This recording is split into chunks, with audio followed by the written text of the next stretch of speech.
Well, some 20 years or so ago, a group of people stood round this headstone in memory of Charles John Cobb. As you see, he was a Croydon Conscientious Objector who died from injury sustained in prison. He was actually one of 42 men in British custody at the end of the First World War who died from injury sustained whilst they were in prison for their pacifist beliefs. I first discovered him just over 20 years ago when I was researching some conscientious objectors in the area. And I found that this man had been buried here, alas I couldn't find the grave, so I wandered around and I found that he was laying in what was then called an unmarked grave. And of course at the time there was a lot of rubble round here, there were weeds, I remember there were cigarette packets and so forth. So I set up a fund to raise money for the headstone, and was very fortunate I should say, that many people did contribute.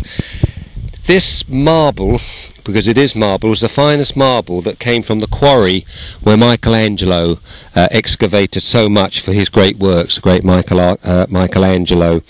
And this is the headstone of Charles John Cobb. We'll be going to look at it later to see how the council honoured him, but at the time he was buried in disgrace. It was an unmarked grave. I never found out why, whether his family didn't have enough money, or perhaps the sign of the times demanded that he lay in an unmarked grave. I suspect he was a brethren man, from what I can make out. He suffered greatly for his beliefs. You can find everything about him on our website, ex-catholicsforchrist.com. You'll find everything about this man. But I just wanted people to see this headstone for this man, Charles John Cobb, conscientious objector. And I was particularly taken what he said at his trial: I fear God, not man.